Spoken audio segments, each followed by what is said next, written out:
Hello, नमस्कार, आदाब, सत श्री अकाल, वणक्कम, वंदे मातरम, जय हिंद दोस्तों। स्वागत है आप सभी का एक बार फिर से आपके अपने चैनल गॉगल गुरु ऑडियो बुक पर। ऐसे इस कहानी का असली नाम, इस नॉवेल का असली नाम संगीन डकैती है। तो शुरू करते हैं इसका episode number 4। Neha, ACP Kameshwar की बेटी। एक दिन पहले जिसके जन्मदिन का केक खरीदते समय कामेश्वर की जगमोहन से भेंट हुई थी। इस समय शाम के 4 बज रहे थे। महिम इलाके की मार्केट की एक दुकान से वो निकली। हाथ में 3-4 बड़े बड़े कैरी बैग्स थाम रखे थे।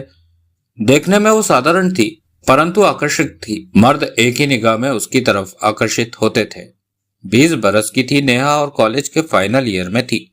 कैरी बैग्स को थामे नेहा मार्केट के पार्किंग की तरफ बढ़ गई, जिधर उसकी कार खड़ी थी। चंद मिनटों में ही वो कार के पास खड़ी थी।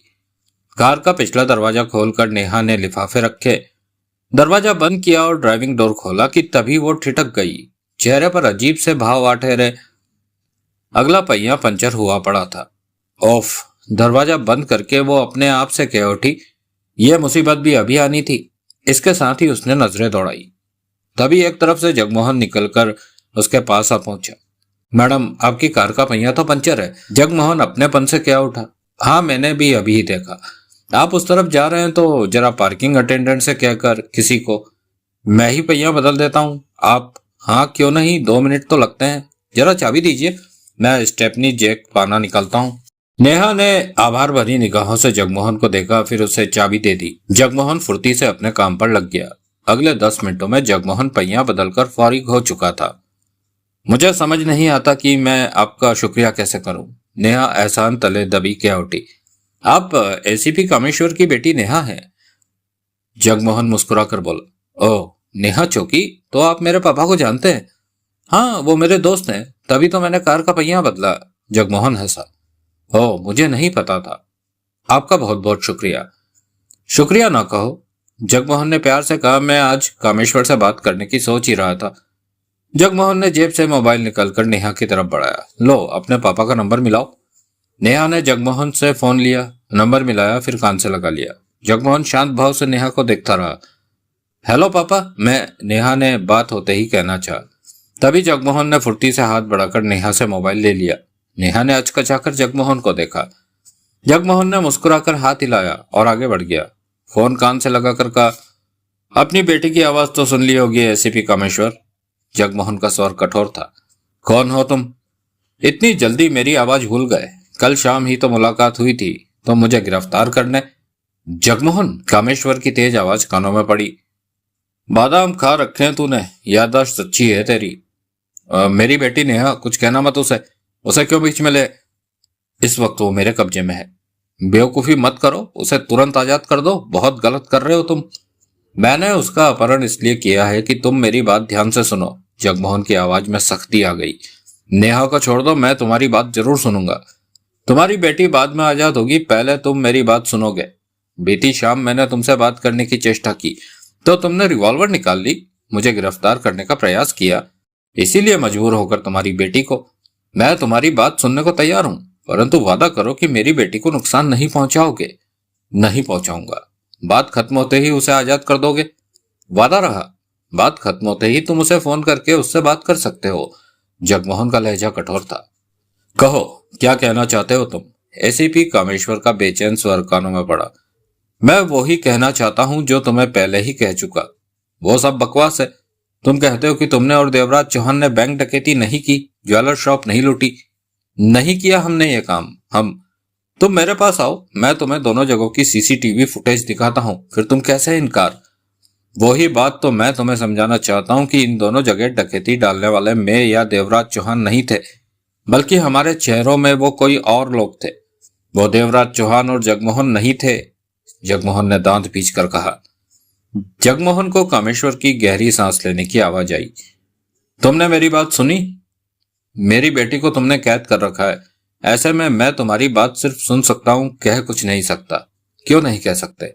मेरे मुंह से निकली कोई तीखी बात सुनकर तुम नेहा को नुकसान पहुंचा सकते हो। ऐसा नहीं होगा। मैं तुम्हारी बात का भरोसा नहीं कर सकता। अगर बात सही ढंग से करनी है तो मेरी बेटी को छोड़ दो। ठीक है, जगमोहन ने गंभीर स्वर में कहा, तुम्हारी बेटी आजाद है, वो मेरी कैद में नहीं है। झूठ। सच कह रहा हूं, मैंने उसका अपहरण किया ही नहीं, उसे कैद ही नहीं किया, तो वो मेरे पास कहां से होगी? वो मेरे पास नहीं है। तुम क्या सोचते हो कि मैं तुम्हारी झूठ बात मान लूंगा? अभी नेहा ने इसी फोन पर मुझसे बात। नेहा को फोन करो, वो तुम्हें बताएगी कि उसके साथ कुछ भी नहीं हुआ। होल्ड करो। जगमोहन ने फोन कान से लगाए रखा। चंद पलों बाद ही कामेश्वर की आवाज जगमोहन के कानों में पड़ी। वो अपनी बेटी नेहा से बात कर रहा था। मिनट भर बात करने के बाद उसने फोन रखा। फिर जगमोहन के कानों में आवाज पड़ी, ठीक है, तुमने सही कहा था कि नेहा आजाद है। अब हम खुलकर बात कर सकते हैं। जगमोहन बोला, तुम्हारे पास कहने को कुछ नहीं है जगमोहन। कामेश्वर की गंभीर आवाज जगमोहन के कानों में पड़ी। तुम जो फालतू की बकवास कर रहे हो उस पर कौन यकीन करेगा? मुझे समझ नहीं आता कि आखिर तुम ये ड्रामा करके सिद्ध क्या करना चाहते हो। ये ड्रामा नहीं है, ये तुम यहाँ मेरी कुर्सी पर आकर बैठो और तब सारे हालातों को देखो तो तुम्हें समझ आएगा कि तुम जो कह रहे हो उस बात पर मैं मरते दम तक भी यकीन नहीं कर सकता। तुमने और देवराज चौहान ने परेरा, वाडेकर और लखानी के साथ मिलकर बैंक लूटा, ज्वेलर शॉप लूटी, और अब बार बार मुझसे कह रहे हो कि ये काम तुम लोगों ने नहीं किया, किसी और ने किया है। कौन पागल तुम्हारी बात पर विश्वास करेगा? तुम चाहते हो कि मैं तुम्हारी बात पर यकीन कर लूं? मोबाइल कान से लगा। जगमोहन के दांत भिज गए थे। वो देवराज चौहान और जगमोहन नकली है, वो हम नहीं है कमिश्नर। मुझे बेवकूफ बनाने की चेष्टा मत करो। मैं सच कह रहा हूं, जो हुआ उसकी मुझे परवाह नहीं है, देवराज चौहान को भी परवाह नहीं है, परंतु हमें शंका है कि हमारे चेहरों की आड़ लेकर वो कोई गंभीर अपराध ना कर दें। ऐसे में हम बुरी तरह फंस जाएंगे। अब समझा क्या? यही कि तुम और देवराज चौहान कोई गंभीर अपराध करने की सोच रहे हो और इस बात की भूमिका पहले ही तैयार करके रखना चाहते हो ताकि खुद को बेगुनाह साबित कर सको। कामेश्वर की आवाज कानों में पड़ी। तो तुम मेरी बात का यकीन नहीं करने वाले? जगमोहन गुर्राया। तुम और देवराज चौहान बच नहीं सकते। समझदारी तो इसी में है कि खुद को कानून के हवाले कर दो। ऐसा करने पर तुम लोगों को फायदा ही होगा। ये केस मेरे हाथ में है और मैं ये सोच चुका हूं कि या तो तुम लोगों को पकड़ के रहूंगा या शूट कर दूंगा, यानी कि दोनों ही स्थिति में तुम लोगों का खेल खत्म समझो। तुम पागल हो, पूरे पागल। जगमोहन गुर्राया। अब ये बताओ कि तुम लोग कौन सा बड़ा अपराध करने जा रहे हो? जवाब में जगमोहन ने फोन बंद कर दिया। 10 बजे जगमोहन वहां पहुंचा। देवराज चौहान, परेरा, वाडेकर और लखानी को उसके आने का ही इंतजार था। जगमोहन उनके लिए डिनर भी पैक करा कर लाया था। वे डिनर करने लगे। जगमोहन ने नहीं खाया। तुम नहीं लोगे? देवराज चौहान ने खाते हुए पूछा। मैंने खा लिया है, जगमोहन बोला और उस कमरे में चला गया जहां नकदी और हीरे जवाहरात रखे थे। परेरा खाते खाते बोला, तुम्हें अब हमें बताना है कि वो डिवाइस कहां पर है और उसे हासिल करने के लिए हमें क्या करना है। खाने के बाद इसी मुद्दे पर बात करेंगे, देवराज चौहान ने कहा। मुझे तो कभी कभी यकीन ही नहीं आता कि मैं देवराज चौहान के साथ काम कर रहा हूं, परेरा बोला। सब खाना खाते रहे। जगमोहन उस कमरे में वापस आकर एक तरफ पड़ी कुर्सी पर आकर बैठ गया। देवराज चौहान ने खाते खाते उसे देखा और मुस्कुराया। जगमोहन ने मुंह घुमा लिया। तुम दिन भर थे कहां? लखानी ने जगमोहन से पूछा। व्यस्त था, जगमोहन के होठ खुले। किस काम में? यह तुम्हें बताना जरूरी नहीं, जगमोहन ने उखड़े स्वर में कहा। यह तो हमेशा नाराज ही रहता है, वाडेकर हंसकर कह उठा। उन्होंने खाना समाप्त किया। देवराज चौहान ने परेरा से कहा, तुम कॉफी बनाना, उसके बाद मुद्दे पर बातें होंगी। परेरा ने सिर हिला दिया। देवराज चौहान ने हाथ मुंह धोया और जगमोहन के पास पहुंचकर बोला, क्या हाल है तुम्हारे? जगमोहन ने जवाब में कुछ नहीं कहा। तुम परेशान क्यों हो? फंसा दोगे तुम मुझे? जगमोहन का स्वर धीमा था। देवराज चौहान के चेहरे पर गहरी मुस्कान आ ठहरी। मेरे होते हुए तुम चिंता क्यों करते हो? तुम्हारी मौजूदगी ही तो चिंता है। गलत मत कहो, मैं जो कर रहा हूं ठीक कर रहा हूं।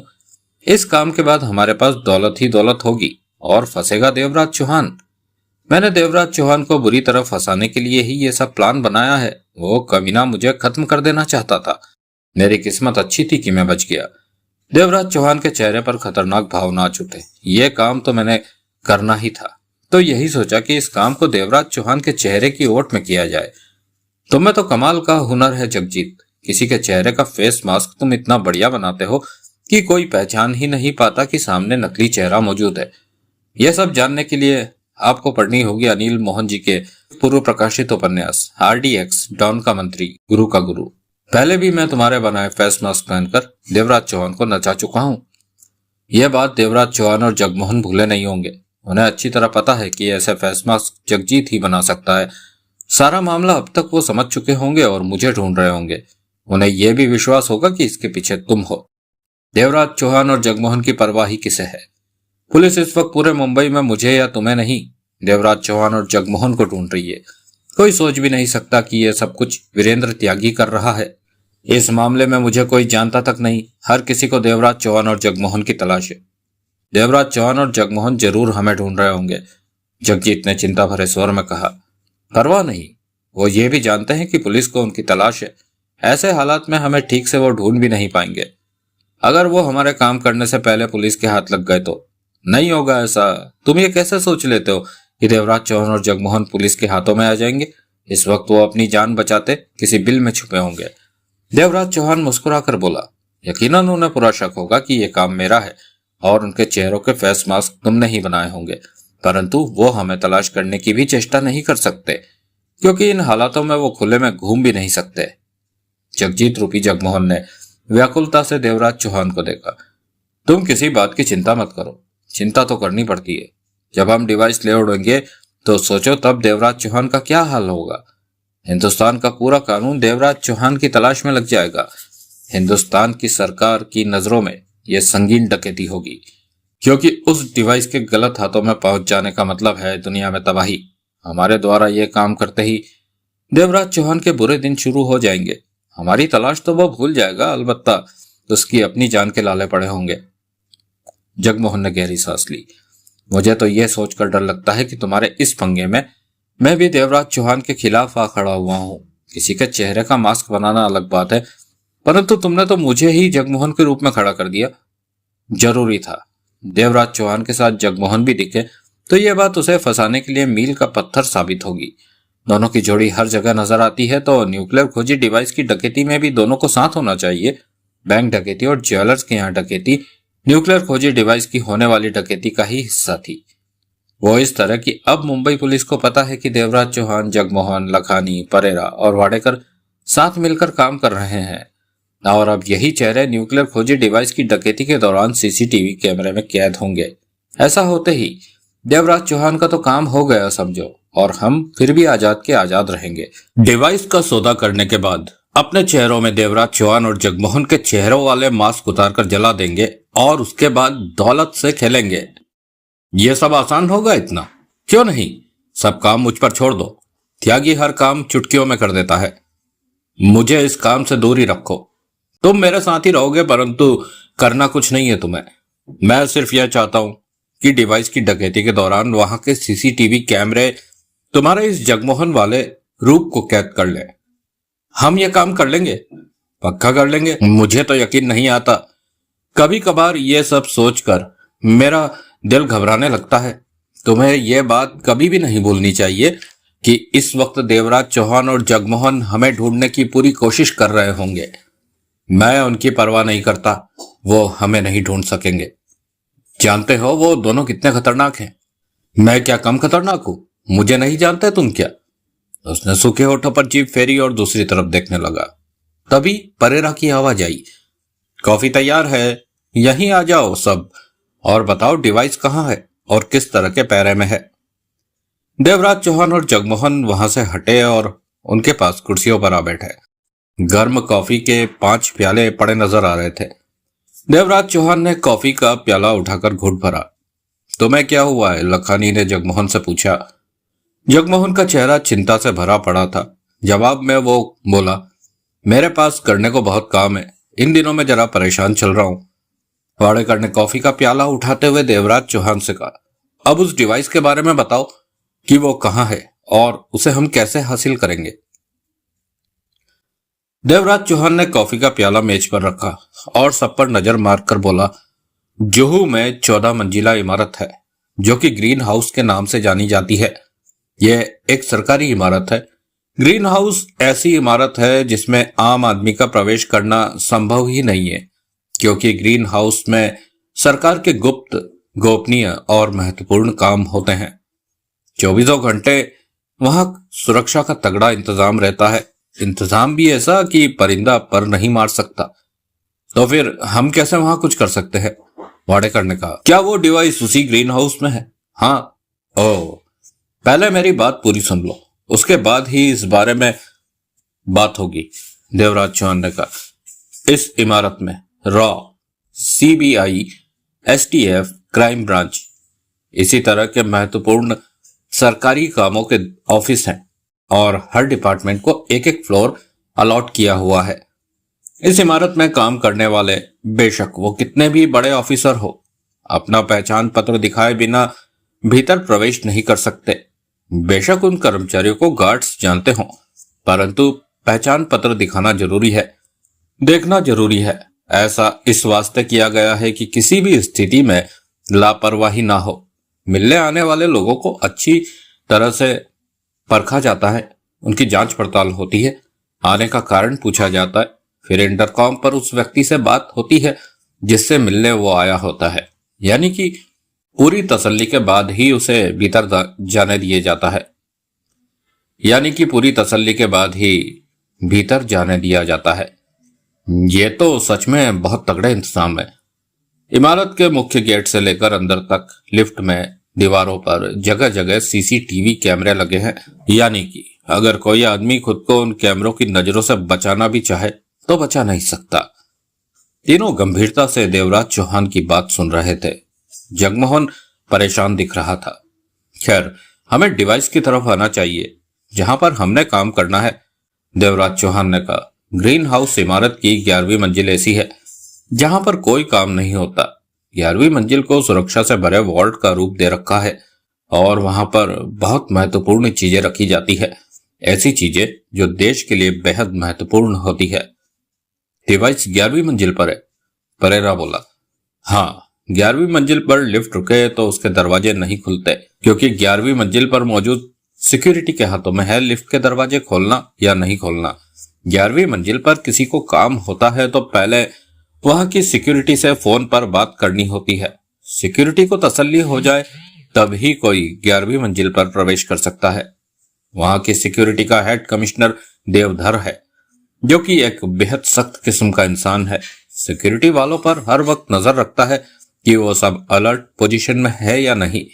वो जहां रहता है, सरकार ने उसकी सुरक्षा के लिए भी सिक्योरिटी लगा रखी है कि कोई उसका अपहरण करके उसे कैदी बनाकर उसके साथ 11वीं मंजिल पर ना पहुंचे। सबका ध्यान देवराज चौहान की बातों पर था। लेकिन वहां पहुंचने के लिए सीढ़ियां भी तो होंगी, परेरा बोला। है, 9 फीट चौड़ी सीढ़ियां है जो कि ऊपर तक जाती है, परंतु 11वीं मंजिल पर इस तरह स्टील का मजबूत दरवाजा लगा रखा है कि भीतर कोई प्रवेश न कर सके। वो दरवाजा अक्सर बंद ही रहता है और बहुत ही विशेष हालातों में ही उस दरवाजे को खोला जाता है। वहां के सिक्योरिटी के गार्ड्स हर 6 घंटे बाद बदल दिए जाते हैं ताकि थकान की वजह से कोई लापरवाही ना हो सके। आखिर ऐसा क्या सामान रखा हुआ है वहां कि इतना जबरदस्त पहरा है, रखानी ने पूछा। डिवाइस वहां पर है तो इसी बात पर से सोच सकते हो कि वहां कैसी चीजें रखी जाती है, देवराज चौहान ने कहा। सबकी निगाह देवराज चौहान पर थी। 11वीं मंजिल पर कोठरी की तरह छोटे छोटे ऐसे कमरे बने हैं कि जिन्हें खोल पाना असंभव है। उन्हीं कमरों में महत्वपूर्ण जरूरी सामान व कीमती सामान रखा जाता है। उन कोठरी जैसे कमरों की दीवारें स्टील की है और दरवाजा भी स्टील की मोटी चादर का है। हर दरवाजे पर एक कॉम्बिनेशन चक्री लगी है की होल में चाबी डालने से पहले उस कॉम्बिनेशन के खास नंबरों को सेट करना पड़ता है। ऐसा किए बिना की होल में चाबी डाल दी जाए तो भी दरवाजा नहीं खुलता, चाबी नहीं घूमती और साथ ही खतरे का अलार्म बज उठता है जो कि 11वीं मंजिल के कंट्रोल रूम में बजता है। उसके बाद क्या होगा ये सोच ही सकते हो। गहरी खामोशी छा चुकी थी वहां, परंतु उन कमरे के दरवाजों तक किसी का पहुंचना ही संभव नहीं है। देवराज चौहान ने पुनः कहना शुरू किया। वहां पर जगह जगह कैमरे लगे हैं। कंट्रोल रूम में बैठे 4 लोग हर वक्त स्क्रीनों पर निगाह रखते हैं और 11वीं मंजिल के हर हिस्से को स्क्रीन पर बदल बदल कर देखते रहते हैं। फिर उन कमरों तक पहुंचना तो दूर, मेरे ख्याल से हम 11वीं मंजिल में भी प्रवेश नहीं कर सकते, वाडेकर ने व्याकुलता भरे स्वर में कहा। तुम ही बताओ कि हम किस प्रकार 11वीं मंजिल में प्रवेश कर सकेंगे। माना कि पहुंच भी गए, परेरा ने सिर हिलाकर गंभीर स्वर में कहा। माना कि हम सिक्योरिटी वालों की नजर से बच गए, कैमरे हमें ना पकड़ पाए, जो कि असंभव है, परंतु मैं ये सोचकर चल रहा हूं, माना कि हमारी डिवाइस भी उस किसी कोठरी जैसे स्टील के कमरे में है, तो हम कैसे उस कमरे के दरवाजे को खोल पाएंगे? अगर ये काम इतनी आसानी से हो जाने वाला होता तो अमेरिका के शातिरों ने कब का ये काम कर दिया होता, लखानी ने कहा। देवराज चौहान मुस्कुराया, बोला, मैं ये नहीं कहूंगा कि तुम लोगों की बातें सही नहीं है, सही है। हर कदम पर अंदेशे जन्म लेंगे और तब तक लेते रहेंगे जब तक मेरी कही बात पूरी तरह सुन नहीं लोगे। ठीक है, तुम पूरी बात कहो, मैं कम शब्दों में अपनी बात रखूंगा। देवराज चौहान गंभीर था। एक बात और जान लो कि ग्रीन हाउस की छत पर 4 गनमैन सावधानी के तौर पर हमेशा पहरा देते हैं। हर 6 घंटों बाद उनकी भी ड्यूटी बदलती है। छत पर? वहां क्या जरूरत है पहरे की? कोई छत के रास्ते 11वीं मंजिल तक पहुंचने की कोशिश कर सकता होता है। कोई पागल ही ऐसा सोचेगा, और वो पागल हम हैं। देवराज चौहान ने कहा। तीनों चौंके। क्या? वाडेकर ने होठों पर जीभ फेरी। हम छत से 11वीं मंजिल पर जाएंगे? हाँ, यही है मेरा प्लान। तुम पूरे पागल हो गए हो देवराज चौहान, लखानी ने तेज स्वर में कहा। तुम तो हमें मरवाने का पूरा इंतजाम कर रहे हो। एक तरफ कहते हो कि छत पर हमेशा 4 गनमैन तैनात रहते हैं, दूसरी तरफ कहते हो कि हम छत से नीचे 11वीं मंजिल तक जाएंगे, जबकि इमारत में प्रवेश कर पाना ही संभव नहीं है। तुम तो पहले मेरी बात सुन लो, पूरा कह लेने दो मुझे। तुम लखानी, परेरा ने टोका। चुप कर, सुन तो लेने दे कि देवराज चौहान कहना क्या चाहता है। तेरी समझ में इसकी बात आ रही है जो तू? बात तो तब समझ में आएगी ना जब ये पूरी कह लेगा, परेरा ने गंभीर स्वर में कहा। इसे कह तो लेने दे, मैं एक्सपर्ट चोर हूं। ये जो कहेगा उसकी बात को मैं फौरन भाप जाऊंगा कि ये काम करने लायक है या नहीं। देवराज चौहान मुस्कुराया। लेकिन इसने तो पहले ही शर्त रख दी है कि सबको सुनने के बाद कोई काम से अलग नहीं हो सकेगा, लखानी ने उखड़े स्वर में कहा। तुम लोग 1000 करोड़ को भूल रहे हो जो हमें ये काम करके हासिल होगा। 1000 करोड़ कितने होते हैं शायद तुम सोच भी नहीं पा रहे। इतनी बड़ी दौलत कमाने के लिए खतरों से तो निकलना ही होगा। मैं खतरों से नहीं डर रहा, मैं तो फिर बोला लखानी, परेरा ने कहा। लखानी ने होठ बीच लिए। बात सुन, पहले आराम से सुन, देवराज चौहान को कहने तो दे। लखानी ने अपने होठ बंद रखे। वाडेकर जगमोहन को देखता क्या उठा। तुम खामोश क्यों हो? मुझे कम बोलने की आदत है, जगमोहन ने शांत स्वर में कहा। वाडेकर सिर हिलाकर रह गया। तुम अपनी बात पूरी करो देवराज चौहान, परेरा ने कहा। मैं भी यही कहना चाहता हूं कि पहले मेरी बात सुन लो। इस तरह बार बार मुझे बीच में टोकते रहे तो तुम लोगों के दिमाग में बेकार के सवाल आते रहेंगे। पूरी बात सुन लोगे तो तुम्हारे सवालों को दिशा मिल जाएगी। देवराज चौहान ने गंभीर स्वर में कहा। हम 1000 करोड़ से ज्यादा की दौलत पर हाथ मारने जा रहे हैं। कुछ परेशानियां तो आएंगी ही, परंतु उन परेशानियों का हमने हल करना है, बढ़ाना नहीं है बेकार की बातें करके। मैं इस मामले में लंबे वक्त से काम कर रहा हूं और कई समस्याओं को दूर कर चुका हूं। पूरी बात सुन चुकने के बाद तुम लोगों को सब कुछ सही लगेगा। जगमोहन ये सब बातें जानता है जो तुम कहने वाले हो? वाडेकर ने पूछा। देवराज चौहान ने जगमोहन पर नजर मारी। मैं भी तुम लोगों की तरह अब ही ये सब कुछ सुन रहा हूं कि काम कैसे होगा, परंतु तुम तो इस तरह आराम से बैठे हो जैसे सब कुछ जानते हो, वाडेकर मुस्कुराया। मैं तुम लोगों की तरह बीच में सवाल करके वक्त खराब नहीं करना चाहता। सब कुछ सुन चुकने के बाद ही बोलूंगा, वो भी तब जब बोलने की जरूरत महसूस होगी। मैं लंबे समय से देवराज चौहान के साथ हूं और मुझे तुम्हारी तरह देवराज चौहान पर कोई शक सुबह नहीं है। इसकी प्लानिंग में कोई कमी नहीं होती, जगमोहन ने सरल स्वर में कहा। तीनों ने देवराज चौहान को देखा।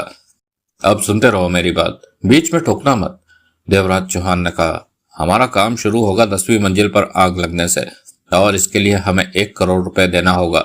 1 करोड़? लखानी बोला। आग लगाने के लिए? हाँ, 1 करोड़। हमारे बताए वक्त पर आग लगाने के 1 करोड़ उसे देने हैं, देवराज चौहान ने कहा। आग को इस तरह लगाया जाएगा कि पूरी 10वीं मंजिल आग से घिर जाएगी और वो आग 11वीं मंजिल तक भी पहुंचेगी। जब वो आग 11वीं मंजिल की बिजली की तारों को लगेगी तो वहां के सारे सिक्योरिटी सिस्टम ठप पड़ जाएंगे, सुरक्षा व्यवस्था खत्म हो जाएगी। ऐसे में भारत सरकार को सबसे पहले एक ही बात सूझेगी कि न्यूक्लियर खोजी डिवाइस को हटाना, और आनंद फानंद वहां से न्यूक्लियर खोजी डिवाइस को हटाया जाएगा, और यही वक्त होगा हमारे काम का। तुम्हारे प्लान में बहुत कमियां है, वाडेकर गंभीर स्वर में बोला। सबकी निगाह वाडेकर की तरफ गई। कैसी कमियां? देवराज चौहान ने पूछा।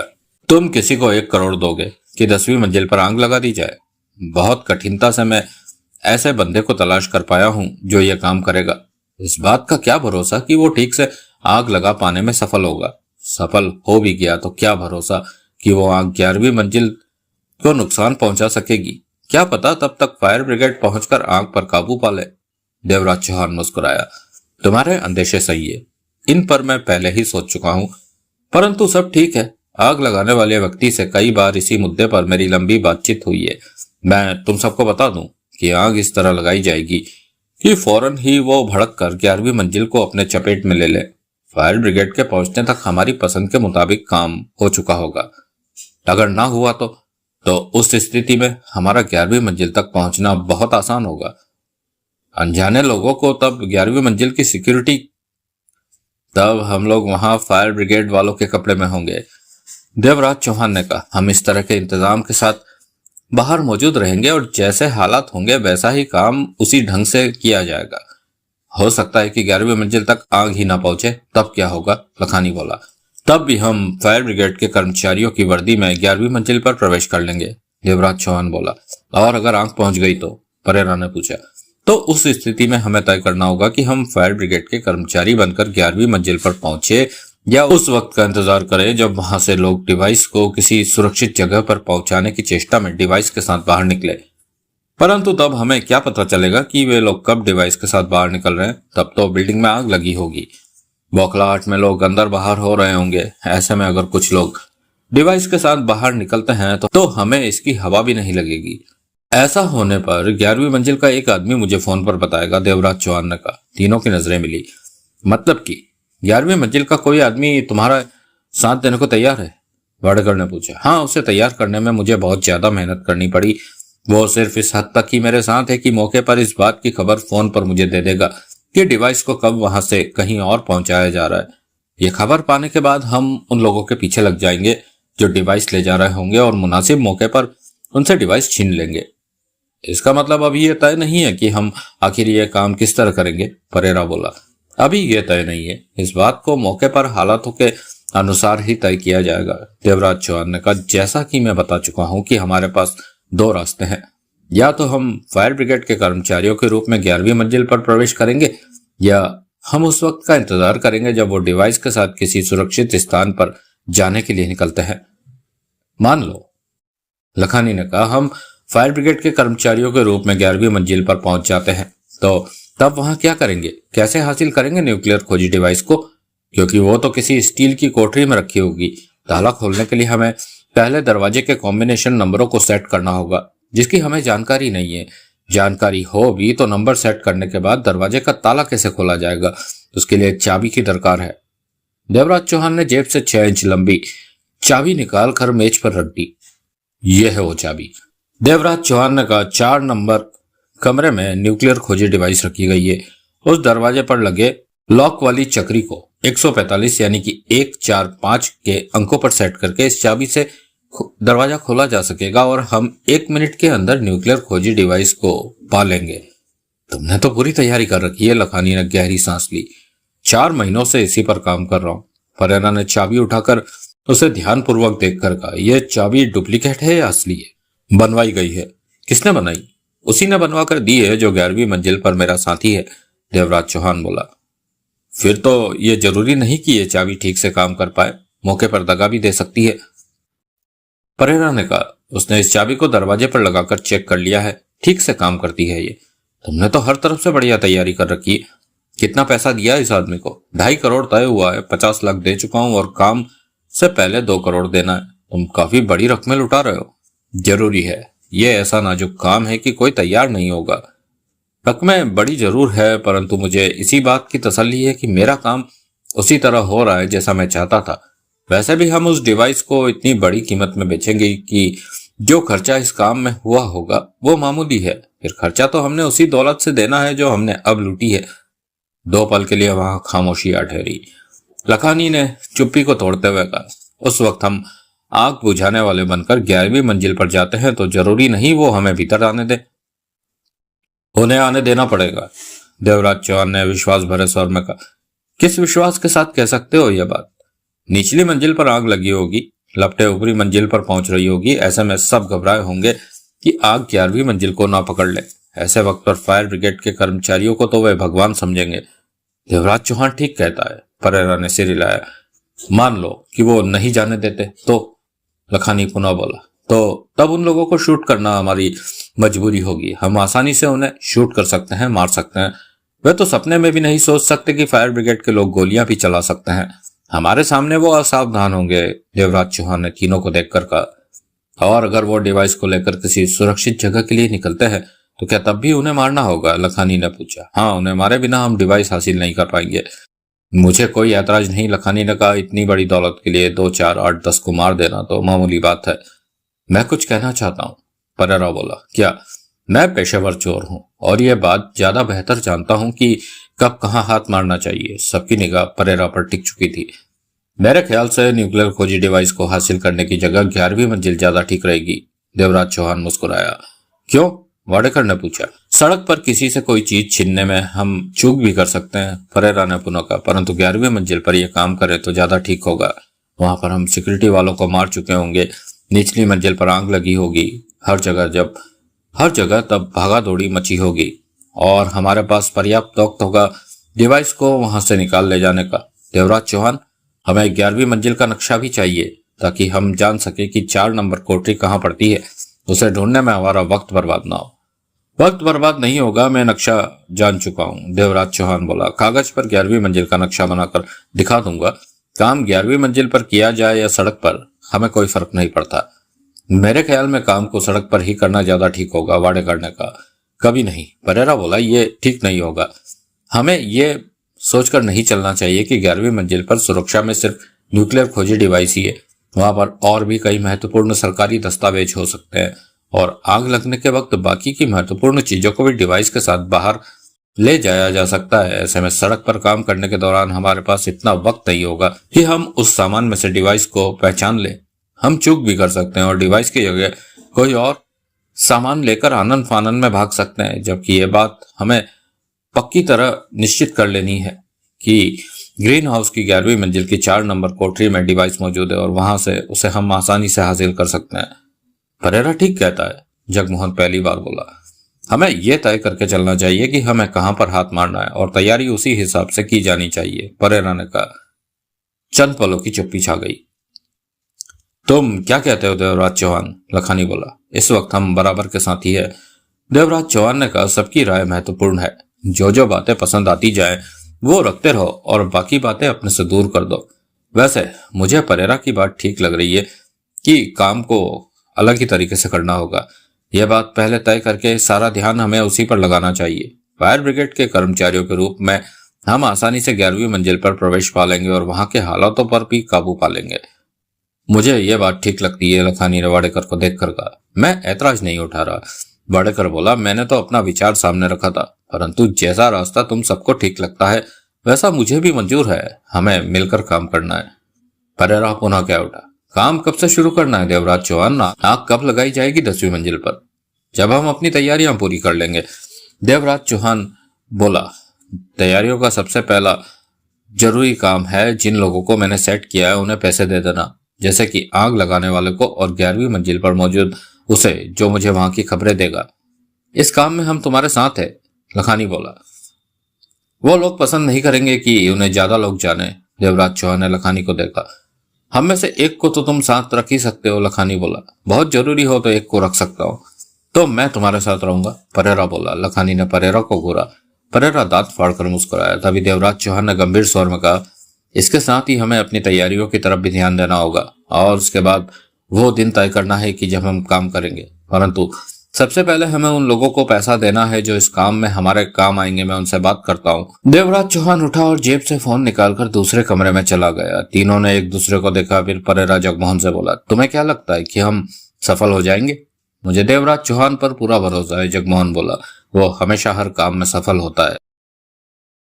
अगले दिन परेरा देवराज चौहान के साथ रहा और उन दोनों आदमियों को अलग अलग मिलकर दोनों ने रकमें दी और देवराज चौहान ने उन्हें कहा कि फोन पर 1-2 दिन में बता दिया जाएगा कि काम कैसे करना है।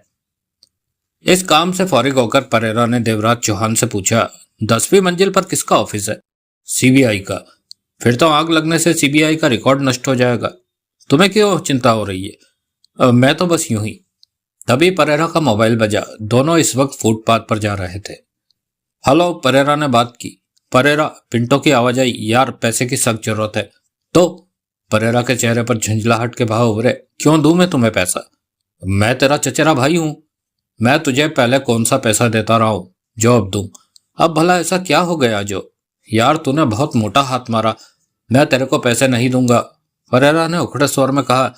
सोच ले, सिर्फ 6 लाख की जरूरत, इतना मैं नहीं दे सकता। जरा देवराज चौहान से अलग होकर बात कर। क्या? परेरा अचकचाया और उसी पर ठिठक गया। देवराज चौहान कई कदम आगे पहुंचकर ठिठका। परेरा की निगाह हर तरफ घूमी परंतु पिंटो कहीं नहीं दिखा। अब ठीक है? पिंटो की आवाज फोन द्वारा पुनः कान में पड़ी। बेटे, मैं तुझ पर उसी दिन से नजर रख रहा हूं जब तुम लोगों ने ज्वेलरी शॉप लूटी थी। मैं जानता हूं तुम लोगों ने कहां डेरा जमा रखा है। लूट का सारा माल भी यही है। सुबह से अब तक तुम लोगों ने 2 लोगों को 2 बड़े ब्रीफकेस दिए हैं। जाहिर है कि उसमें नोट ही होंगे और तुम लोग अब भी कोई काम करने में लगे हो। मैं चाहूं तो पुलिस को खबर करके तुम लोगों को जेल पहुंचा सकता हूं। बच नहीं सकोगे। 6 लाख तो क्या, तू 60 लाख भी देगा। बोल, खबर दूं तुम्हारे बारे में पुलिस को? पागल हो गया है क्या? परेरा हड़बड़ाकर बोला।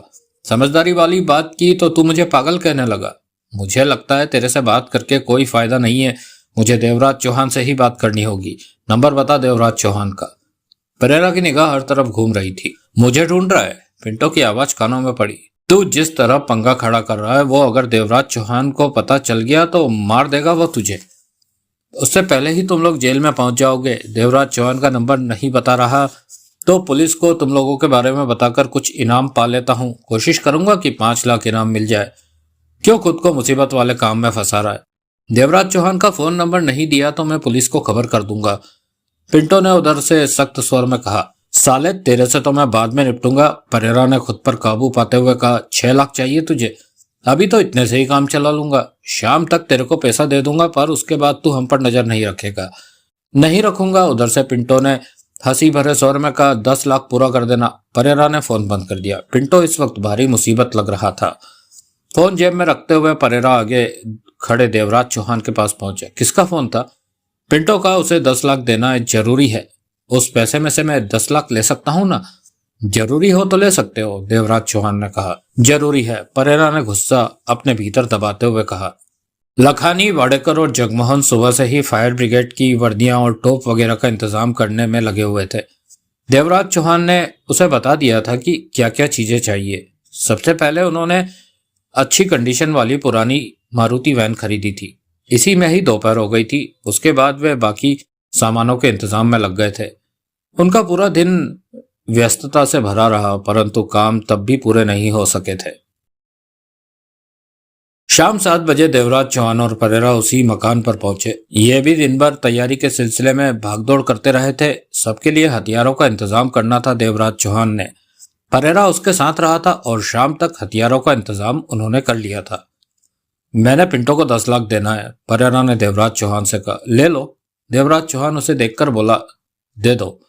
परेरा ने देवराज चौहान के चेहरे पर नजर मारी। क्या कहता है वो? देवराज चौहान ने कहा। रहने दो, ये मेरी और उसकी बात है, परेरा ने बात टालते हुए कहा। परेरा ने पिंटो को फोन लगाया। कब आ रहा है? पिंटो की आवाज कानों में पड़ी। कहाँ मिलेगा तू? परेरा ने उखड़े स्वर में पूछा। तू निकल, मैं खुद ही तेरे से मिल लूंगा। 10 लाख पूरे लाना। परेरा ने फोन बंद कर दिया। एक लिफाफा उठाकर उसमें 10 लाख रुपए डाले और देवराज चौहान से कहकर मकान से बाहर निकल गया। शाम ढल रही थी, अंधेरा होने वाला था। परेरा आसपास नजरें दौड़ाते गली से बाहर निकला और आगे बढ़ गया। पिंटो की तलाश में उसने नजरें घुमाई तो पीछे पिंटो को आते देखा। उसके चेहरे पर सख्ती आ गई। पीछे से पिंटो पास आ गया, साथ साथ चलने लगा। कैसा है? पिंटो ने मुस्कुराकर कहा। तू ऐसे ही चलता रहेगा तो मरेगा, परेरा कड़वे स्वर में कह उठा। मैं जानता हूं तुझे मेरी बहुत फिक्र है। आखिर चाचा ताए के भाई हैं। भाई गया कुएं में, तू मुझे ब्लैकमेल कर रहा है। यह बात मैंने देवराज चौहान को नहीं बताई। पहली बार है तो माफ कर रहा हूं, दोबारा ऐसी हरकत की तो जान से जाएगा। तेरे हाथ में पकड़े लिफाफे में 10 लाख है ना? परेरा ने खा जाने वाली निगाहों से उसे घूरा और लिफाफा उसे थमा दिया। पूरे 10 हैं? पिंटो ने दांत दिखाए। हाँ, अब तू मुझे आसपास तो क्या दूर भी नजर नहीं आना चाहिए, परेरा ने कड़वे स्वर में कहा। दोबारा तूने कोई पंगा खड़ा किया तो मैं देवराज चौहान को सब कुछ बता दूंगा। तब तेरी मौत आई समझ। मुझे 10 लाख मिल गए, मेरा पेट भर गया, पिंटू ने मुस्कुराते हुए कहा। तू सच में कमीना है। नोटों की जब जरूरत पड़ती है तो हर कोई कमीना बन जाता है, पिंटो ने कहा। दफा हो जाए यहां से। तू मुझसे अच्छी तरह पेश नहीं आ रहा, पिंटो ने शिकायती स्वर में कहा। परेरा ने उसे घूरा। अब तू देवराज चौहान के साथ क्या करने जा रहा है, पिंटो ने पूछा। तेरे को किसने कह दिया कि हम कुछ कर रहे हैं, परेरा घुर्राया। काम के बाद अभी तक देवराज चौहान के साथ हो तुम। आज किन्हीं 2 लोगों को 2 ब्रीफकेस भी दिए। ये सब नए काम की तैयारी नहीं तो और क्या है, वरना अब तक तो हिस्सा लेकर अपनी राह पर चले जाना था। ऐसा कुछ नहीं है, मैं आजकल में देवराज चौहान से अलग हो जाने वाला हूँ। यह तो अच्छी बात है। पुलिस मेरी तलाश कर रही है, परेरा ने व्याकुलता भरे स्वर में कहा। हाँ, मेरे पास भी आई थी पूछताछ के लिए। अब तू क्या करेगा, वापस वही जिंदगी तो शुरू नहीं कर सकता। बीती जिंदगी छोड़नी होगी मुझे, नए सिरे से जिंदगी की शुरुआत करनी होगी। कैसे, पता नहीं। तू चाहे तो मैं तेरे साथ चलता हूँ, तेरे को मेरा सहारा मिल जाएगा। अभी कुछ पता नहीं, ऐसा कुछ मैंने सोचा तो तेरे को फोन कर दूंगा, परेरा बोला। अब तूने हम पर नजर नहीं रखनी है। नहीं रखूंगा, कल मैं गोवा जा रहा हूँ, 10 लाख से वहां मौज करूंगा। परेरा ने ठिठक कर पिंटो को घूरा और भीचे स्वर में कह उठा। जा, अब फोन पर अपनी खैरियत देते रहना, मेरी जरूरत पड़े तो बता देना, गोवा से आ जाऊंगा। कहकर पिंटो 10 लाख का लिफाफा थामे वहां से आगे बढ़ता चला गया। वहीं खड़ा परेरा उसे जाता देखता रहा, फिर पलटकर वापस चल पड़ा। 2 दिन बाद सुबह 7 बजे ग्रीन हाउस इमारत के सामने सड़क पर मारुति वैन में देवराज चौहान, जगमोहन, परेरा, वाडेकर और लखानी मौजूद थे। वे 2 कारों में यहां पहुंचे थे। दूसरी कार में परेरा और जगमोहन थे, जो कि अब वैन के पीछे ही खड़ी थी। वो दोनों तीनों के पास वैन में आ बैठे थे और नजरें ग्रीन हाउस पर थी। सुबह का वक्त होने के कारण सड़क पर अभी वाहनों की भीड़ नहीं थी। देवराज चौहान शांत था इस वक्त, परंतु जगमोहन के चेहरे पर व्याकुलता उछाले मार रही थी। परेरा, लखानी और वाडेकर कुछ बेचैन दिख रहे थे। तुम तीनों तैयार हो, देवराज चौहान ने पूछा। हाँ, लखानी बोला। घबराहट तो नहीं हो रही? कैसी बातें करते हो, वाडेकर ने कहा। हम 1000 करोड़ से ज्यादा का हाथ मारने जा रहे हैं। घबराहट होती भी है तो होती रहे, हमें हर हाल में अपना काम पूरा करना है। यह मौका हाथ से निकल गया तो जिंदगी भर पछताएंगे। समझदारी वाली बात कही तुमने। देवराज चौहान की निगाह भी बार बार ग्रीन हाउस की तरफ उठ रही थी। परेरा कलाई में बंधी घड़ी देखकर बोला। 7:10 हो गए। तुमने तो कहा था कि वो 7 बजे 10वीं मंजिल पर आग लगा देगा।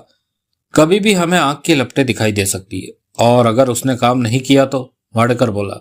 काम करेगा वो, इसी बात का उसने पैसा लिया है, देवराज चौहान ने कहा। वो तो ठीक है, पर उसने काम नहीं किया तो? कह नहीं सकता फिर क्या होगा, परंतु वक्ती तौर पर खेल तो खत्म समझो। उसे काम ना करने की सजा दोगे, वाडेकर ने पूछा। काम होके रहेगा। देवराज चौहान ने वाडेकर को देखा। वो भी जानता है कि मेरा काम ना करने का मतलब क्या हो सकता है। तुम्हारे बारे में जानता है वो? अपने बारे में मैंने उसे बता दिया था। मतलब कि वो जानता है कि तुम डकैती मास्टर देवराज चौहान हो? वाडेकर ने सिर हिलाया। तभी लखानी जगमोहन से बोला। तुम ढीले दिख रहे हो। नहीं, ठीक है। जगमोहन ने लखानी को देखा। मेरा पेट कुछ ठीक नहीं। हो, फिर तुम काम कैसे कर पाओगे?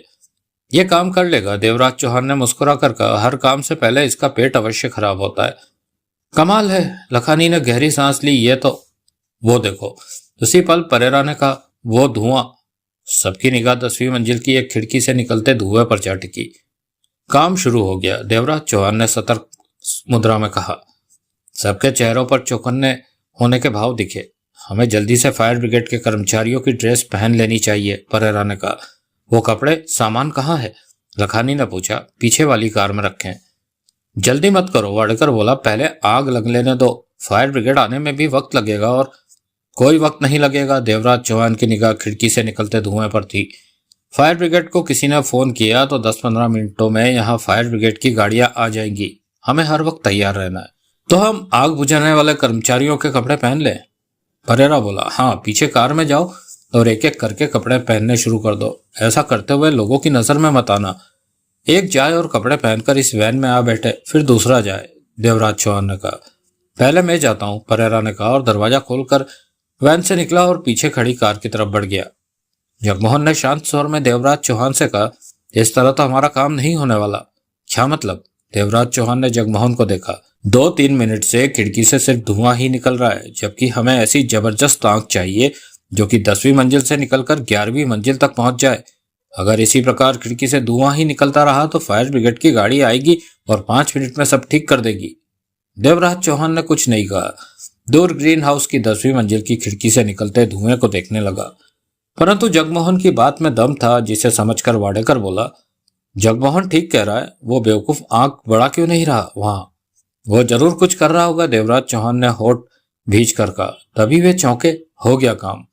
वाडेकर के होठों से तेज स्वर निकला।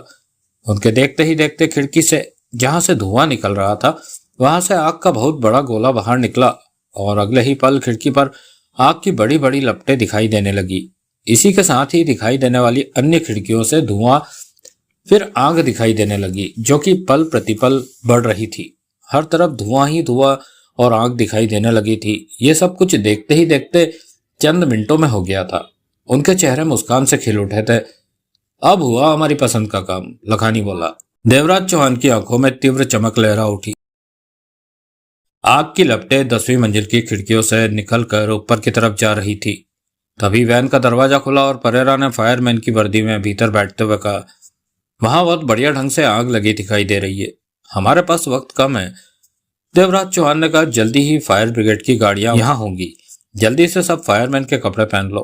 वाडेकर और जगमोहन उसी पल बाहर निकले और पीछे की कार की तरफ बढ़ गए। उधर आग विकराल रूप लेने लगी थी। अब ठीक है, देवराज चौहान भीचे ओटो से कह उठा, हमें ऐसी ही आग चाहिए थी। 10वीं मंजिल की खिड़कियों से आग के साथ गहरे काले रंग का धुआं भी निकल रहा था। पिंटो वहां से कुछ ही दूरी पर फुटपाथ पर एक पेड़ की ओट में था और उन पर नजरें रखे था। वो समझ नहीं पा रहा था कि ये लोग सुबह सुबह 2 कारों में यहाँ आकर क्यों खड़े हो गए हैं, परंतु पिंटो इन पर नजर रखने में चूका नहीं। तब वो जरूर चौंका जब उसने सामने की 14 मंजिली इमारत की एक मंजिल में आग लगते देखी। मन में सोचा कि आग लगने का मतलब इन लोगों से तो नहीं है। तब परेरा को उसने पीछे खड़ी कार में देखा था।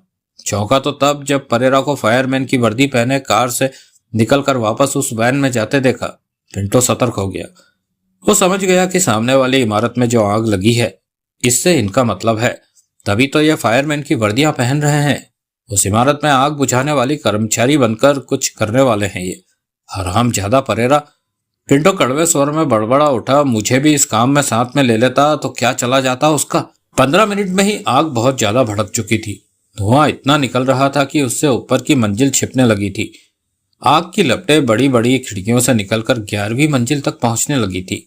इमारत में आग से हड़कंप मच गया था। जो भी कर्मचारी भीतर थे वो बौखलाए से इमारत से बाहर आने लगे थे। चीखो पुकार का आलम था। इधर ये 5 वैन में बैठे फायर ब्रिगेड के कर्मचारियों की वर्दी में बैठे मौके की तलाश में थे। देवराज चौहान ने एक बड़ा सा थैला उठाकर उसमें रखी 2-2 रिवॉल्वरें सबको दे दी। ये 18 राउंड वाली रिवॉल्वर है, यानी कि तुम सबके पास 36 गोलियां लोडेड है। एक्स्ट्रा राउंड भी दे रहा हूं।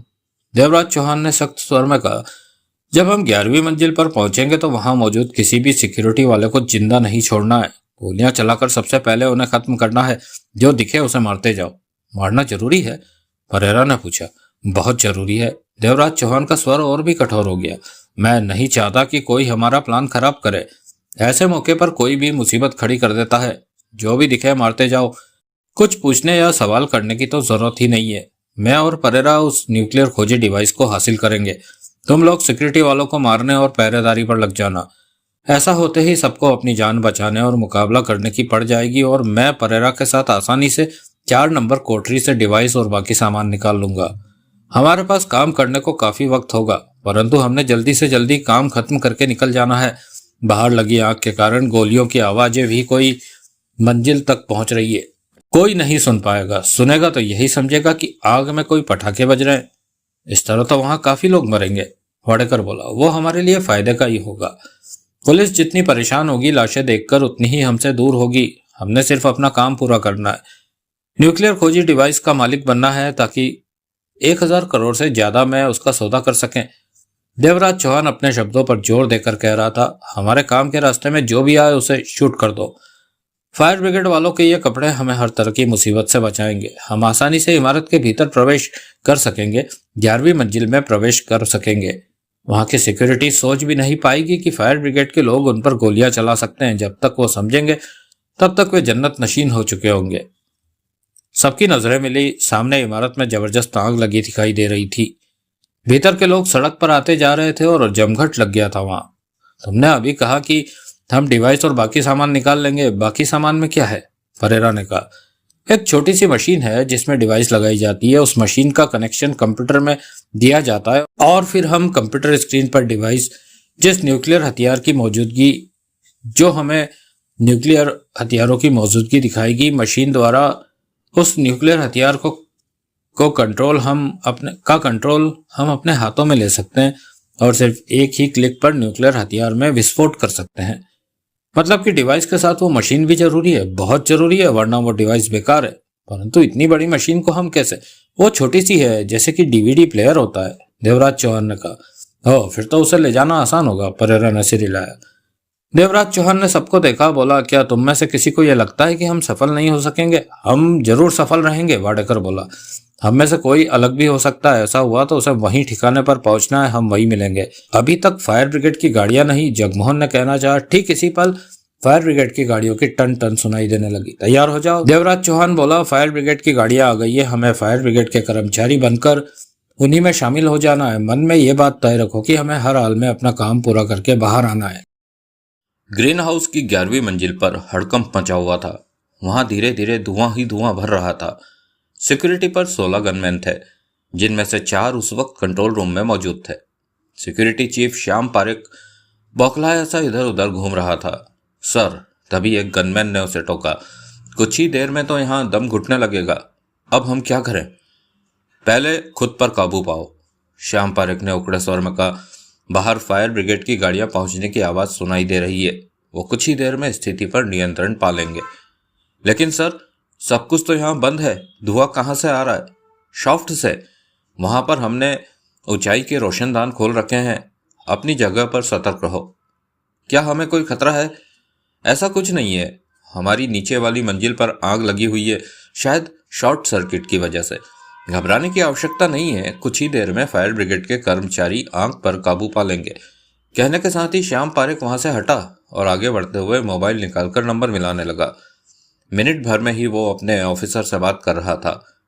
सर, हमारे नीचे वाली मंजिल में आग लग गई है। लपटें हमारी मंजिल तक पहुंच रही है, धुआं भी हमारी मंजिल में भर रहा है। नीचे फायर ब्रिगेड की गाड़ियां पहुंच चुकी है। इन हालातों में तुम वहां के पूरी तरह से इंचार्ज हो, जो ठीक लगे वो ही करो। क्या हम लोग वक्त आने पर यहां से बाहर भी निकल सकते हैं? श्याम पारेख ने पूछा। अगर जरूरत समझो तो ऐसा भी कर सकते हो, परंतु बेहतर यही होगा कि उस जगह को अकेला ना छोड़ा जाए। मैं जल्द से जल्द वहां पहुंचने की कोशिश करता हूं। इसके साथ ही फोन बंद हो गया। तभी सामने से एक गार्ड भागता सा आया। अब हम क्या करें सर? अभी अपनी जगह पर डटे रहो, हालात इतने बुरे नहीं हुए हैं कि हम यह जगह छोड़ें। कहने के साथ ही श्याम पारेख तेजी से आगे बढ़ता चला गया। इस आग ने उसे परेशान कर दिया था। वो आगे मोड़ से मुड़ा कि सामने से एक गनमैन आता दिखा। वो कह उठा, मैं आप ही के पास आ रहा था सर। कंट्रोल रूम से इंटरकॉम पर पता चला कि आप वहां नहीं हैं। लिफ्ट में फायर ब्रिगेड के कर्मचारी आए हैं। वो इस मंजिल में प्रवेश पाना चाहते हैं। क्यों? श्याम पारेख आगे बढ़ता क्या उठा। वो गनमैन भी पलटकर पारेख के साथ आगे बढ़ता क्या उठा। वो कहते हैं कि आग बुझाने के लिए उनका इस मंजिल पर आना जरूरी है। यह बात है तो लिफ्ट खोल दो। सर, क्या इस तरह किसी को भीतर आने देना ठीक होगा? वे फायर ब्रिगेड के कर्मचारी हैं। नीचे वाली मंजिल पर आग लगी है। आग बुझाने के लिए अगर वो इस मंजिल पर आना चाहते हैं तो हम उन्हें रोक भी कैसे सकते हैं? देर हो गई तो ऊपरी मंजिल तक आग पहुंच जाएगी। श्याम पारेख उस गनमैन के साथ लिफ्ट वाले हिस्से में पहुंचा। वहां 2 और गनमैन मौजूद थे। लिफ्ट के पास ही एक टीवी रखा था, जिस पर लिफ्ट के भीतर का दृश्य नजर आ रहा था। लिफ्ट में 5 फायर ब्रिगेड के कर्मचारी खड़े दिखाई दे रहे थे। तभी उनमें से एक बोलता दिखा, लिफ्ट जल्दी खोलो, वरना हम सब खतरे में पड़ जाएंगे। हमें नीचे की मंजिल की आग बुझानी है। लिफ्ट के बाहर लगे स्पीकर से उसकी आवाज स्पष्ट सुनाई दे रही थी। खोल दो लिफ्ट। कहने के साथ ही श्याम पारेख आगे बढ़ा और एक तरफ लगा बटन दबा दिया। अगले ही पल लिफ्ट के दरवाजे खुलते चले गए। लिफ्ट में से देवराज चौहान, जगमोहन, लखानी, वाडेकर और परेरा बाहर निकले। सबने फायरमैन की वर्दियां और टोपी पहन रखी थी। 2 के कंधों पर मोटे रस्से लटक रहे थे। जल्दी से आग बुझाओ, श्याम पारेख बोला। धुआं इस मंजिल पर भी जमा होता जा रहा है। वहां श्याम पारेख के साथ 3 अन्य गनमैन थे। पलक झपकते ही लखानी, जगमोहन, परेरा और वाडेकर के हाथ में रिवॉल्वरें चमकी और किसी के कुछ समझने से पहले ही गोलियां चलने लगी। श्याम पारेख और तीनों गनमैन उसी पल ढेर होते चले गए। परेरा, तुम मेरे साथ आओ, देवराज चौहान जल्दी से बोला, और तुम तीनों यहाँ जो भी दिखे उसे शूट करते जाओ। देवराज चौहान और परेरा तेजी से एक तरफ बढ़ते चले गए। तुम्हें मालूम है किधर जाना है? उसके पीछे भागने वाले अंदाज में परेरा ने पूछा। हाँ, तुमने भी तो नक्शा देखा था। वो मुझे अब ठीक से याद नहीं। गोलियां चलने की आवाजें रह रहकर सुनाई दे रही थी। परेरा के हाथ में अभी तक रिवॉल्वर दबी थी। आगे आने वाला शीशे का बड़ा सा दरवाजा ठेल कर भीतर प्रवेश कर गए। परेरा उसके पीछे था। शीशे का दरवाजा बंद होते ही बाहर चलती गोलियों की आवाजें सुनाई देनी बंद हो गई थी। बाहर के मुकाबले यहाँ का वातावरण ठीक था। यहाँ न तो शोर था न धुआं। वे अभी कुछ ही कदम आगे बढ़े होंगे कि सामने से एक गनमैन उनके सामने आ गया। दोनों ठिठके। गनमैन ने तुरंत कंधे से गन निकालकर उन पर तान दी और कठोर स्वर में बोला, कौन हो तुम लोग? भीतर कैसे आ गए? हड़बड़ाए से परेरा ने हाथ में दबी रिवॉल्वर सीधी की और 2 बार ट्रिगर दबा दिया। देवराज चौहान ने फुर्ती से खुद को नीचे गिरा लिया। ऐसा ना करता तो गन से निकलने वाली गोलियां उसके शरीर में भी समा जाती। परेरा को कई गोलियां लगी। वो उछलकर नीचे जा गिरा, परंतु उसकी चलाई गोलियों में से एक गोली गनमैन को भी लगी थी और वो भी छाती थामे नीचे बैठता चला गया। तब तक देवराज चौहान ने रिवॉल्वर निकालकर गनमैन पर फायर कर दिया था। गोली उसके सिर में लगी थी और वो शांत पड़ गया था। होठ पीछे देवराज चौहान उठा और परेरा के पास पहुंचा। परेरा को 3 गोलियां लगी थी, परंतु कोई भी घातक जगह नहीं लगी थी। वो करा रहा था। देवराज चौहान, परेरा तड़प कर बोला, मुझे बचाओ, बचा लो मुझे। मैं, चिंता ना करो। नीचे पड़ी रिवॉल्वर उठाकर परेरा को थमाता देवराज चौहान बोला, तुम यहीं रुको, जो भी दिखे उसे गोली मार देना। मैं वापसी पर तुम्हें लेता जाऊंगा, समझ गए? हाँ हाँ, जल्दी आना। अभी आता हूँ, कहकर देवराज चौहान आगे बढ़ गया। आगे छोटे छोटे कमरे शुरू हो चुके थे। हर कमरे के बंद दरवाजे पर कॉम्बिनेशन चक्री लगी थी और नीचे की तरफ चाबी लगाने का की होल दिखाई दे रहा था। दरवाजे पर पीतल के अक्षरों से नंबर चिपके थे। जल्दी ही देवराज चौहान को 4 नंबर लिखा दरवाजा मिल गया। देवराज चौहान ने फुर्ती से कॉम्बिनेशन चक्री को 145 पर सेट किया और जेब से चाबी निकालकर की होल में डाली और उसे घुमाया। चाबी घूमती चली गई। 2 पलों में ही दरवाजा धकेल कर वो भीतर था। सामने ही एक छोटे से टेबल पर 6 इंच चौड़ा लंबा और 2 इंच मोटा डीवीडी प्लेयर जैसा बक्सा पड़ा था और पास ही प्लास्टिक की एयरटाइट शीशी में डिवाइस रखी नजर आ रही थी। देवराज चौहान की आंखों में तीव्र चमक उभरी, आंखों में खतरनाक भाव नाच उठे। वाह देवराज चौहान, तूने तो मैदान मार लिया। देवराज चौहान ने हंसकर कहा और दोनों चीजें टेबल से उठाई और बाहर निकलता चला गया। वापसी पर देवराज चौहान के कदम तेज थे। रास्ते में घायल पड़े परेरा के पास पहुंचा। मिल गई डिवाइस और मशीन। देवराज चौहान ने खुशी भरे स्वर में कहा, मुझे साथ ले चल। पीड़ा से करहाता परेरा क्या उठा। चिंता मत कर, कुछ ही देर में पुलिस यहाँ होगी, वो तुझे एम्बुलेंस में डालकर हॉस्पिटल ले जाएगी। देवराज चौहान ने हंसकर कहा, इस बात की मेरी गारंटी कि वो तेरा बढ़िया इलाज कराएगी, तुझे मरने नहीं देगी। ये क्या कह रहा है देवराज चौहान? परेरा तड़प कर बोला, मैं तेरा साथी हूँ, मुझे यहाँ से। देवराज चौहान आगे बढ़ता चला गया। मशीन और न्यूक्लियर खोजी डिवाइस उसके हाथ में थी। शीशे का दरवाजा खोलकर वो बाहर निकला तो सामने ही गैलरी में कई लाशें पड़ी दिखी। तभी गोलियां चलने की आवाजें आई। देवराज चौहान तेजी से लिफ्ट की तरफ बढ़ गया। लिफ्ट के पास पहुंचा तो चेहरे पर मुस्कान खिल उठी। वहां पर योजना के मुताबिक पहले से ही जगमोहन मौजूद था। सब ठीक है। जगमोहन उसके हाथ में दबी मशीन और डिवाइस की छोटी सी बोतल पर नजर मारता बोला, काम हो गया, निकल चल यहाँ से। तब तक जगमोहन बटन दबाकर लिफ्ट का दरवाजा खोल चुका था। दोनों भीतर गए और जगमोहन ने ग्राउंड फ्लोर का बटन दबा दिया। दरवाजे बंद हुए और लिफ्ट नीचे को जाने लगी। ये पकड़। देवराज चौहान ने डिवाइस की शीशी उसे थमाई। अपने कपड़ों में छिपा ले। मैं इसे अपने कपड़ों में छिपा लेता हूँ। हम फायरमैन की वर्दी में है, ऐसा सामान हमारे हाथ में नजर नहीं आना चाहिए। 2 पलों में ही वे दोनों चीजें उनके कपड़ों में छिप चुकी थी। अब कहाँ जाना है? यहाँ से सीधे उसी ठिकाने पर। वहां रखी सारी दौलत समेटकर हम उस नए ठिकाने पर चलेंगे जो कि हमने इस वक्त के लिए तैयार कर रखा है। वाडेकर, परेरा और लखानी से पीछा छूटा। अब उनसे हमें कोई मतलब नहीं रहा। सीसीटीवी कैमरे ने देवराज चौहान और जगमोहन के चेहरे कैद कर लिए होंगे। पुलिस उन्हें उस डकैती का जिम्मेवार मानेगी, उन्हें ढूंढेगी और हम अपने चेहरों पर पड़ा फेस मास्क उतारकर फिर से धीरेन्द्र त्यागी और जगजीत बन जाएंगे। जगमोहन मुस्कुराया, बोला, परंतु जिन लोगों से सौदा करना है वो तो ये जानते ही हैं कि वो डकैती मास्टर देवराज चौहान से सौदा कर रहे। चिंता क्यों करता है जगजीत? जब देवराज चौहान बनना होगा तो फिर से मास्क पहनकर देवराज चौहान और जगमोहन बन जाएंगे। सौदे के वक्त ही तो हमें देवराज चौहान और जगमोहन बनना होगा। हाँ, जगमोहन ने अपना सिर हिला दिया। मैं इस न्यूक्लियर खोजी डिवाइस पर कब्जा पाकर देवराज चौहान को इस मामले में फंसाना चाहता था और वो फंस गया। साला त्यागी से पंगा लेता है, मेरे को जान से खत्म कर देना चाहता था। अब देखता हूँ कैसे बचता है। हिंदुस्तान की सरकार हिंदुस्तान के जर्रे जर्रे पर देवराज चौहान को ढूंढेगी, क्योंकि मशीन के साथ देवराज चौहान द्वारा डिवाइस ले जाना सरकार की निगाहों में ये अजीम और शान संगीन मामला है। इस न्यूक्लियर खोजी डिवाइस की वजह से पूरी दुनिया खतरे में पड़ सकती है। हिंदुस्तान कभी नहीं चाहेगा कि ऐसा हो। देवराज चौहान, अब तो तेरी खैर नहीं, तू तो गया। 2 घंटे बाद देवराज चौहान ने सुनसान सड़क पर कार रोकी। जगमोहन बगल में बैठा था। कार की पीछे वाली सीट पर हीरे जवाहरातों से भरी गठरी पड़ी थी और कार की डिक्की में डकैती में हासिल किया कैश रखा था और साथ में मशीन और डिवाइस भी रखी थी। ये कार उन्होंने पहले ही खरीद कर एक पार्किंग में खड़ी कर रखी थी और पार्किंग का लड़का उसे रोज कपड़ा मार देता था। ग्रीन हाउस से निकलने के बाद उन्होंने सड़क के पार खड़ी कार में घुसकर फायरमैन के कपड़े पहने और कपड़े उतारे और दूसरे पहन लिए। फिर वैन से उस पार्किंग में पहुंचे जहां कार खड़ी कर रखी थी। वैन छोड़कर वहां से कार उठाई और ठिकाने पर पहुंचकर डकैती का सारा माल पैक कर करके कार में रखा और वहां से निकल पड़े थे। दोनों बेइंतहाई खुश लग रहे थे। जगमोहन का चेहरा, जो कि शुरू से ही उतरा उखड़ा लग रहा था, वो अब सामान्य हो चुका था। देवराज चौहान ने जब कार रोकी तो जगमोहन ने पूछा, कार क्यों रोक दी?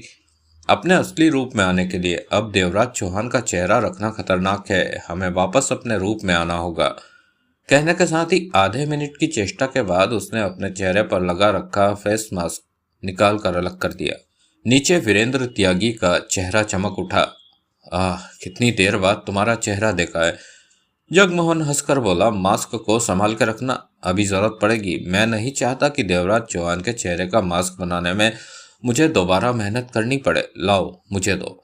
वीरेंद्र त्यागी ने मास्क जगमोहन को थमा दिया। तुम भी अपने चेहरे से जगमोहन के चेहरे का मास्क उतार लो। जगमोहन ने भी मास्क उतार लिया। नीचे जगजीत का चेहरा चमक उठा। जगजीत अपने गालों पर हाथ फेरता क्या उठा, किसी के चेहरे का मास्क लगा के रखना भी भारी मुसीबत का काम है। मैं तो सिर्फ फेस मास्क बनाने में एक्सपर्ट हूँ, पर तूने इस काम में मुझे खींच लिया। मैंने 3 गनमैनों को वहां गोली मारी थी। यह मेरा पहला काम था जब मैंने किसी की जान ली। डर लग रहा है? त्यागी हंसा। डर तो नहीं, परंतु काम के दौरान बेचैन जरूर था। जगजीत मुस्कुराया। तू मेरा यार है।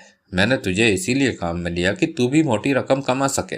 यह काम करके तूने इतना कमा लिया है कि पूरी जिंदगी अब पैसे कमाने की जरूरत नहीं, बस टिक कर एक जगह रहना। जगजीत ने वीरेंद्र त्यागी को देखा और गहरी सांस लेकर बोला, मैं देवराज चौहान के बारे में सोच रहा था। क्या वो जान चुके होंगे कि उनका फेस मास्क मैंने ही बनाया है? एक बार पहले भी बनाया था, जब तूने देवराज चौहान बनकर देवराज चौहान को तगड़ी चोट दी थी। तब देवराज चौहान और जगमोहन ने मुझे तलाश कर लिया था। उस वक्त मैंने उनसे यही कहा था कि मुझे नहीं पता कि वो देवराज चौहान है।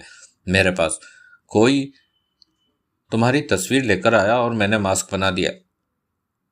बहुत कठिनता से हाथ पैर जोड़कर अपनी जान बचाई थी, परंतु अब ये सब होता देखकर वे समझ गए होंगे कि इतना शानदार मास्क सिर्फ जगजीत ही बना सकता है। वो मेरी तलाश में होंगे जरूर। और तेरे को देवराज चौहान से डर लग रहा है? त्यागी हंसा। मैं तो ये सोच रहा हूँ कि इस बार उन्होंने मुझे पकड़ लिया तो जाने मेरी क्या हाल करेंगे। तो देवराज चौहान और जगमोहन के हाथों से बहुत दूर है। त्यागी ने पुनः कार आगे बढ़ाते हुए कहा, तू मेरे साथ है जगजीत। तेरे और देवराज चौहान के रास्ते अलग हैं। देवराज चौहान और जगमोहन तेरी हवा भी नहीं पा सकते। जगजीत और वीरेंद्र त्यागी के बारे में जानने के लिए पढ़े अनिल मोहन के पूर्व प्रकाशित उपन्यास गिरोह, RDX, डॉन का मंत्री, गुरु का गुरु। ऐसा हो तो अच्छा ही है। लखानी और वाडेकर में से कोई बचा था वहां? त्यागी ने पूछा। वाडेकर को तो मैंने गोली लगते देखी थी, लखानी का पता नहीं। वो भी मर खप गया होगा साला, त्यागी ने कड़वे स्वर में कहा। नहीं तो पुलिस के हाथ में पहुंचा होगा। वो फायरमैन के कपड़ों में था। जगजीत बोला, वहां से बचकर निकल भी सकता है। ये तो और भी अच्छी बात है। त्यागी हंसा। बचकर निकलेगा तो देवराज चौहान और जगमोहन को ढूंढेगा। हमारा उसके साथ क्या मतलब? हम तो किसी को जानते ही नहीं। त्यागी का स्वर कड़वा था। पथेरा तुम्हारे साथ था। उसे 3 गोलियां लगी थी, परंतु वो मरा नहीं था। मैं उसे जिंदा छोड़ आया, ये सोचकर कि अगर वो जिंदा पुलिस के हाथ में लगता है तो पुलिस को देवराज चौहान और जगमोहन के बारे में ही बताएगा। त्यागी के दांत भिज गए। साला देवराज चौहान, मैंने अब उसका जीना हराम कर दिया है। मैं तो चाहता हूं कि उसे कहीं भागने की जगह भी ना मिले। न्यूक्लियर खोजी डिवाइस की डकैती कोई मामूली बात नहीं है। सरकार डिवाइस और देवराज चौहान को पाने के लिए जमीन आसमान एक कर देगी। देवराज चौहान तो गया। मैं अपने इरादों में सफल रहा। उसे इतना वक्त ही नहीं मिलेगा कि तुम्हें या मुझे तलाश कर सके। वो तो खुद को पुलिस से बचाता भागता फिरेगा। देखना, वो देश छोड़कर भाग निकलेगा और तब हम डिवाइस का सौदा कर रहे होंगे। जगजीत खुशी से बोला। हाँ, तब हम डिवाइस का सौदा कर रहे होंगे अमेरिका से। मैं डिवाइस की नीलामी करूंगा। पार्टियों को बीच में बिठाकर अमेरिकी, पाकिस्तानी और दूसरे लोग जो भी ज्यादा कीमत देंगे वो मशीन और डिवाइस ले जाएंगे। दौलत के अलावा कोई भी हमारा यार नहीं, रिश्तेदार नहीं। अब हम उस फ्लैट पर जा रहे हैं जो हमने महीना पहले किराए पर लेकर रखा, आज के वक्त के लिए ही। अब कुछ दिन हम आराम करेंगे, फिर डिवाइस को बेचने की व्यवस्था करेंगे और आराम के दौरान टीवी में देखेंगे बाहर क्या हो हल्ला मचा है, देवराज चौहान कब पकड़ा जाता है। त्यागी ठहाका लगाकर हंस पड़ा। दोस्तों, इस कहानी का एपिसोड नंबर 4 यही समाप्त होता है। शीघ्र ही मुलाकात होगी एपिसोड नंबर 5 में। Thank you.